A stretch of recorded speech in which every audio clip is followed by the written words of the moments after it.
sont des poèmes qui ont un souffle, un très grand souffle, surtout, vous verrez l'avant-dernier. Cela surgit des profondeurs de la terre. La murène, en un languide ondoiement, surgit des profondeurs souterraines. Elle se présente avec son goût de miel, son sourire contagieux, ses soupirs, son haleine parfumée, la cadence sensuelle des hanches. Devant l'océan méfiant, elle charme le mulâtre. C'est ici qu'est né l'enfant des murènes, du sable, du silence radieux, du ciel des campagnes méridionales, de San Pedro Victoriano. Et sans arrêt, il devra parcourir la terre. Sans regret, sans grande surprise, la mulâtre quitte le mulâtre, qui, désenchanté, se demande « Comment puis-je retourner auprès d'elle, la rapprocher de moi, guérir les blessures laissées par son départ, car je l'aime tant. »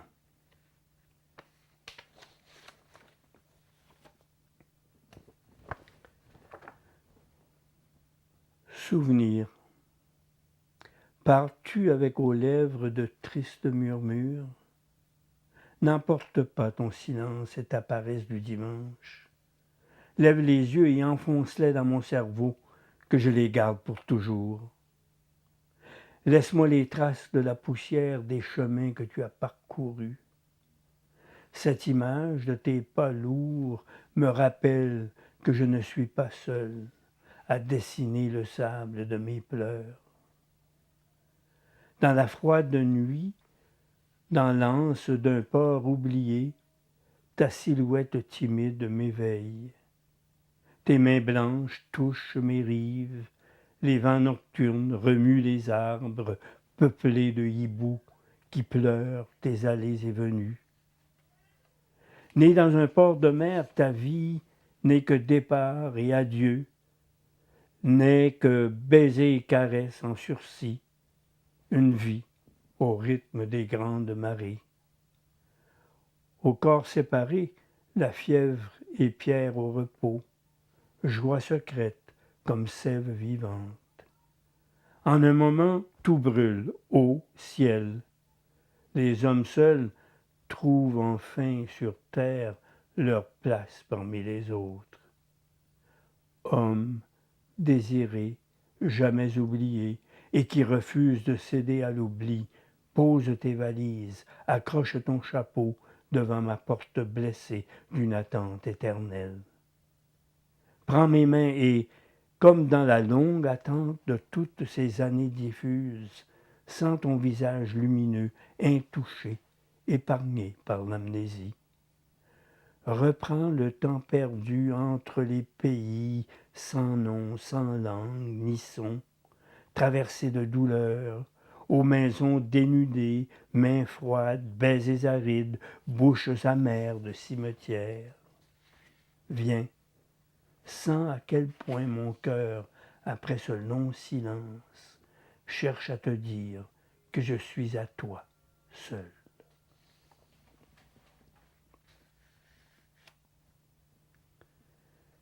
Le baiser. J'affectionne avant tout les paysages aux coloris d'automne. Comme aux temps heureux, nous marchons le long du parc Forstall. Les enfants qui jouent me rappellent notre enfance. Chacun attendait l'autre pour jouer. Tes mots seront guéris, les peines se volatiseront, la tristesse nostalgique se changera en de lents vagabondages sur la route traversant vallées et monts. Tes mains seront délestées de leurs chaînes, les rivières s'apaiseront en témoins silencieux. Laisse venir l'automne et laisse mon souvenir de toi habiter mes rêves.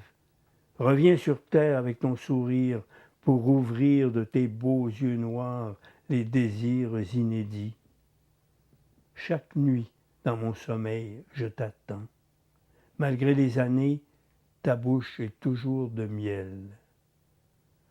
Nous nous apercevrons dans le firmament. La route est longue, entre-temps, ne me laisse pas seul.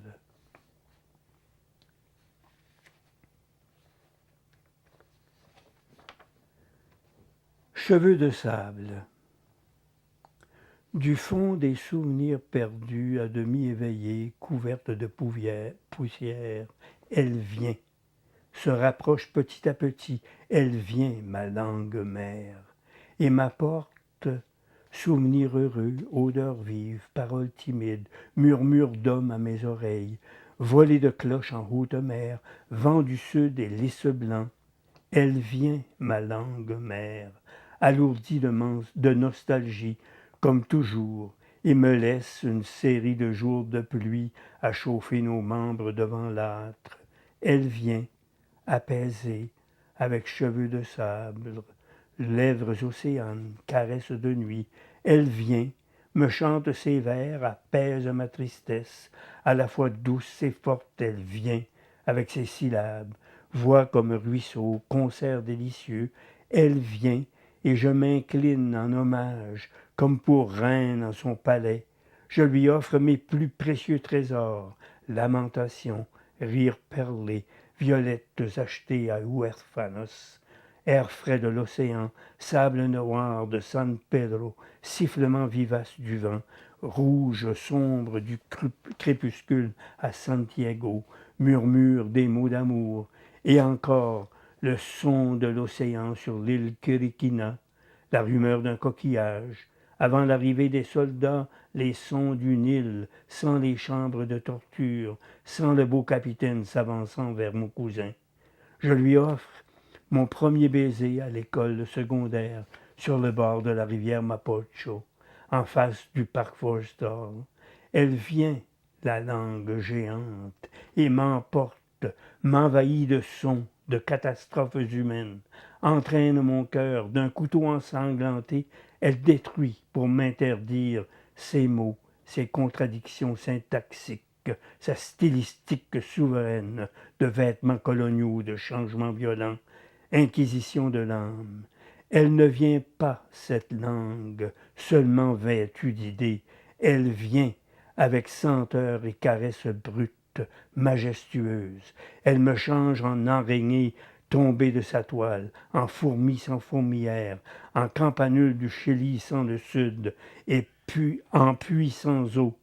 Et je monte les marches des réminiscences, et encore, les mots chargés de sens me ramènent à la vie. Ce langage moribond, captif de sons étrangers, me ravive et me couvre de sa cape de soleil et d'ombre, d'eau et de glace. Et alors, je redeviens moi-même, me soumets comme esclave, en amour, sous sa domination, dans les siècles des siècles.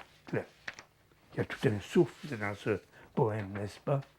Et pour terminer, ce petit poème intitulé Conclusion.